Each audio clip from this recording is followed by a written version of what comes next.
En 2013, j'habitais en banlieue de la ville de Québec. J'avais 25 ans.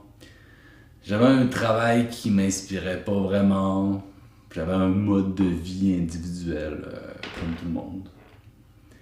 J'ai quitté ça pour vivre dans un éco-village en campagne, dans lequel on cultive des légumes et on a un mode de vie collectif. On est un peu loin de tout. Je dis retourner parce que j'ai grandi à peu près 8 ans de mon enfance dans cet éco-village. Puis après ça, j'ai passé comme 15 ans à vivre en ville. Une question qu'on m'a souvent posée, c'est pourquoi est-ce que j'ai choisi de revenir dans l'éco-village? Euh, Tu sais, quand j'étais enfant, c'était pas vraiment mon choix, mais quand je suis revenu en 2013, en tant qu'adulte, j'ai fait une décision en toute connaissance de cause. Puis je connaissais la vie individuelle, je connaissais la vie individuelle de société normale. Je connaissais la vie collective en communauté intentionnelle, puis j'ai choisi la vie collective. Pourquoi est-ce que j'ai fait ce choix? Personnellement, je vois pas vraiment de différence à vivre en ville ou vivre en campagne. Ça n'a pas vraiment d'impact sur moi.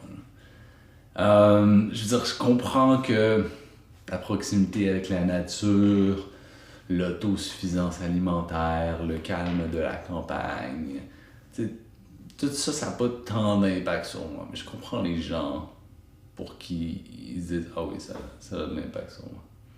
Mais moi, ça change plus ou moins rien dans comment je ressens la vie au quotidien. Pour moi, ça a plus à voir avec la différence entre la vie individuelle et la vie collective. Ça a un impact sur comment je me sens au quotidien. C'est difficile de comprendre intellectuellement ce qui nous motive à vivre ensemble. C'est quelque chose qui est plus ressenti instinctivement ou émotionnellement. Au début, plutôt que de savoir pourquoi j'avais choisi la vie collective, je mentionnais toutes les raisons pour lesquelles la vie individuelle ne m'intéressait pas. Je suis pas intéressé à accumuler de l'argent pour ma retraite ou pour le léguer à mes enfants. Je suis pas intéressé à étudier ou à gravir les échelons d'une entreprise pour avoir un travail bien rémunéré. Je suis pas intéressé à acheter une maison pour y investir mon argent. Je veux pas voyager ou avoir plus de biens matériels. Tout ça, c'est des choses qui... Je comprends pourquoi ça motive les gens, mais moi, ça m'intéressait juste pas. J'ai mis un certain temps à comprendre vraiment ce qui me motivait. Ça m'a pris quelques années pour mettre le doigt dessus, mais je pense que j'ai trouvé, puis maintenant je le comprends bien. Pour moi, vivre en communauté est quelque chose qui est très porteur de sens. C'est aligné avec mes croyances d'une humanité que je souhaite.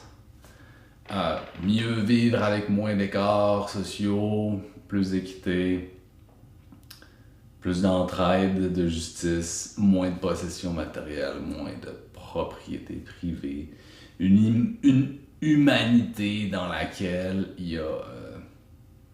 c'est pas... c'est pas systématique qu'il y ait une souffrance toute la vie. Il y a de la souffrance, c'est normal, mais la souffrance se résout. Et on peut quand même avoir des moments de joie et de bonheur entre deux souffrances. Je trouve pas qu'en ce moment, il y a des gens dans le monde qui ont la possibilité de quitter cette souffrance à cause de la façon dont elle est faite. Hum, c'est ça, mieux vivre avec moins en essayant de régénérer les écosystèmes naturels et les écosystèmes humains. La vie individuelle, là, qu'on la connaît en Occident au 21e siècle, apporte pas, pour moi, ce sens. Ça mène pas à un idéal de société que je souhaite, c'est juste la solution par défaut qu'on a trouvée pour contenir la nature humaine. C'est ultimement ce qui m'intéresse. Je crois que ça motive tous les êtres humains, c'est de relever des défis. Hein. Puis quand ces défis-là sont en cohérence avec mes valeurs, c'est là que je suis motivé, puis c'est là que je suis fier de relever des défis. Mais quand cette cohérence-là n'est pas là, ben, à quoi bon fournir plus d'efforts? C'est comme la paresse s'installe, puis je fais juste là, le strict minimum. Puis quand je relève des défis en cohérence avec mes valeurs, ça donne un sens à la vie. Une direction dans laquelle aller, une espèce de signification qui est plus profonde.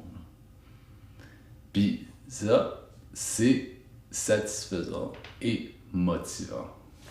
Je me disais aussi quand j'ai fait ce choix-là que la vie en éco-village avec des légumes bio cultivés sur place, du pain maison, du pain qu'on cuit, du pain qu'on fabrique ici, une alimentation principalement végétarienne, des repas communs 5 fois par semaine, ça pouvait juste être bénéfique pour ma santé. Si un jour j'étais pour avoir des enfants, ben, l'école alternative de l'éco-village allait certainement aider à ça. Sans avoir l'intention d'en avoir, je savais que ce serait une possibilité. Maintenant, j'ai un garçon de 7 ans, puis je ne pense pas que j'aurais eu d'enfant dans un contexte différent de la vie en éco-village, en communauté. Il y a aussi un aspect que c'est plus motivant pour moi de travailler pour le collectif que pour l'individuel. C'est comme les années de ma jeunesse qui ont formé ma personnalité. Je suis comme beaucoup plus motivé à faire des efforts pour le collectif que pour le personnel. Par exemple, si j'ai un souper à faire pour moi seul, ben, je vais manger des restes ou je vais me faire une toast ou je vais faire ce qui est le strict minimum, le plus facile à faire. Tandis que si je dois cuisiner pour 10 personnes, ben, je vais être beaucoup plus motivé à aller chercher une recette, à réunir les ingrédients et à cuisiner pendant quelques heures pour ces personnes-là. Dans les raisons qui me poussent à vivre en éco-village, il y a aussi la notion de travailler sur quelque chose qui est plus grand que soi. Pour moi, ça veut dire, oui, de prioriser le collectif qui est plus grand que l'individuel, mais c'est aussi de travailler sur quelque chose qui va durer après ma mort. Pas nécessairement léguer de l'argent ou du patrimoine ou que les gens se souviennent de moi, mais est-ce que je travaille sur un projet ou un mouvement qui va continuer quand moi je serai plus là? Si la réponse est oui, ben ça rajoute une couche de sens à la vie. En 2013, j'aurais pas pu te dire pourquoi j'ai fait ce choix, mais maintenant c'est clair que c'est pour ces raisons que j'ai choisi de vivre en éco-village plutôt qu'en ville, même si pour moi la ville est pas tant différente. Je pourrais vivre dans le même genre de communauté urbaine, il en existe. Il y a des cohabitants. Mais vivre l'individuel versus le collectif, là j'y vois une différence. Je sais pas si t'as remarqué, mais j'ai même pas mentionné l'écologie ou le développement durable comme raison qui me pousse à vivre dans un éco-village. Ce qui pourrait sembler contradictoire, mais moi j'ai la profonde conviction que si l'être humain est motivé et épanoui, les défis écologiques, les défis sociaux vont être juste naturellement plus faciles à régler. Et pour moi, vivre en éco-village collectivement m'amène à être plus épanoui.